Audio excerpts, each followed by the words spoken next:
बिस्मिल्लाहिर्रहमानिर्रहीम, अस्सलाम वालेकुम। इस उम्मीद के साथ मेरी सोशल मीडिया फैमिली खैरियत से होगी।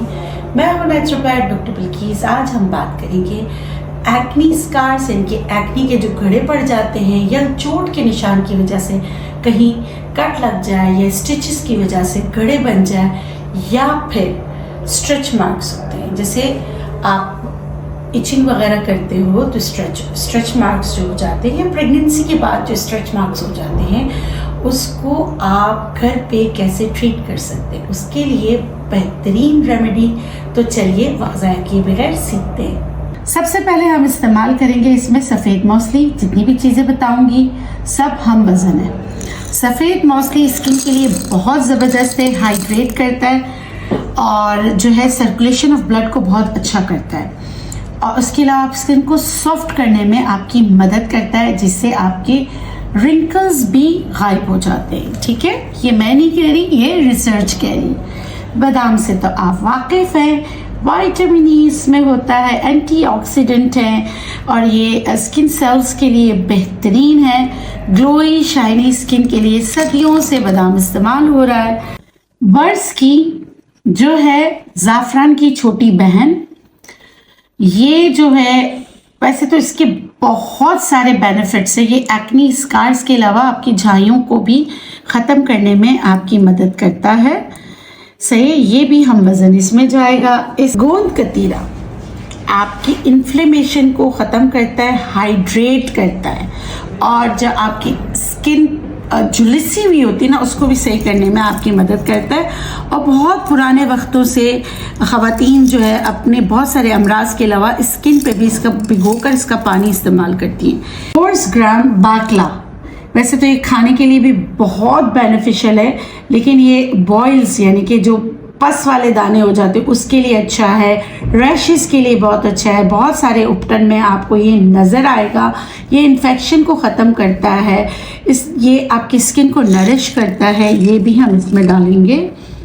हल्दी, ये प्रीमेच्योर एजिंग को ख़त्म करने में आपकी मदद करता है, एक्नी को ख़त्म करने में मदद करता है और आपके जो छाइयाँ होती हैं उनको फेड आउट करने में आपकी मदद करता है और आपके स्किन टेक्सचर को बहुत ज़्यादा बेहतर करता है। चिरौंजी इचिंग को ख़त्म करता है और ये क्या करता है, पिंपल्स को ख़त्म करता है, इचिंग को ख़त्म करता है और आपकी स्किन के टेक्सचर को बहुत बेहतर बनाने में आपकी मदद करता है।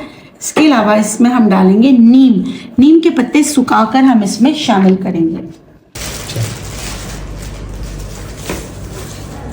इसके अलावा नीम के पत्ते सूखे हुए आप इसमें शामिल करेंगे। सारी चीज़ें हम वज़न है। अब हम इसको पीस लेते हैं, पीस कर पाउडर बना लेते हैं।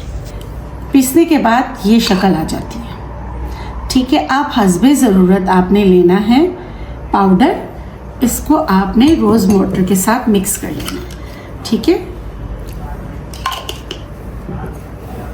और इसको अगर आप इस्तेमाल करने से पहले आधा घंटे के लिए रख छोड़ेंगे ना तो जो हमने बाकला इसमें डाला है, इसमें सफ़ेद मौसली डाला है, गोंद कतीरा डाला है, वो सब आपस में अच्छी तरीके से मर्ज हो जाएंगे तो ये बड़ा स्टिकी सा बन जाएगा।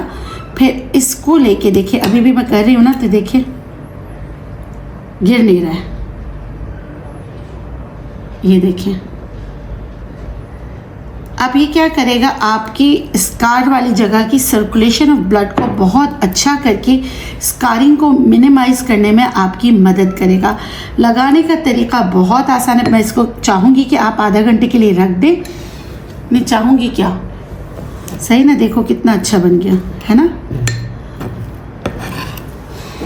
ऐसे रखो, ये आपके घड़ों का उपटन तैयार हो गया जी। हाफ एन आवर के बाद अगर आप देखेंगे ना तो ये अगर आपको लगे कि ये ड्राई हो रहा है तो आप इसमें थोड़ा सा रोज़ वाटर और शामिल कर दें। ठीक है, ये शामिल कर दें। फिर इसको अच्छी तरीके से दोबारा मिक्स करें अच्छी तरीके से, हल्का सा ऐसा हो कि आप इसका लेप लगा सकें। ठीक है, जहाँ पर आपको ज़रूरत है, चाहे एक्नी के गढ़ों पे आपको ज़रूरत है, या आपको चोट के निशान को सही करने के लिए आपको ज़रूरत है, या स्ट्रेच मार्क के लिए, तीनों पर आप इसको इस्तेमाल कर सकते हैं। फिर आपने क्या करना है, इसको जहाँ पे आपके घड़े वगैरह है वहाँ पे ऐसे करके लगाना है। ये देखिए, ये तरीका है, ऐसे ऐसे करके। एक्टिव एक्नी पे प्लीज़ मत लगाइएगा। आपने जैसे आपकी एक्नी ख़त्म हो जाती है, घड़े बनना शुरू हो जाते हैं, वहाँ लगाना है।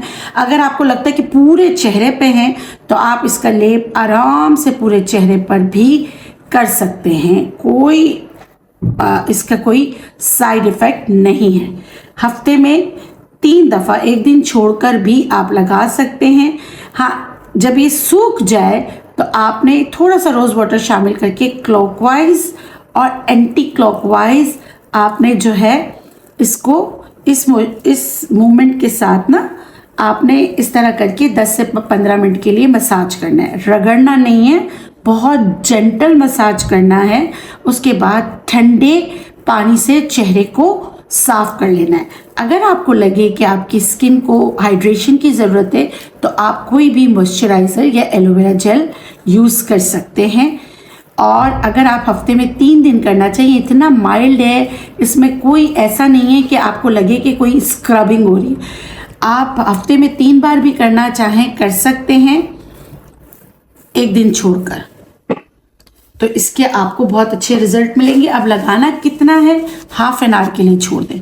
पहले हाफ एन आवर के लिए छोड़ दें, और क्योंकि इसमें हमने हमने इसका नाम ही रखा है स्कार उपटन। अगर आपने इसको मतलब कि इस्तेमाल एक दिन छोड़ के कर रहे हैं तो मैं आपको मशवरा दूंगी कि रात को कर।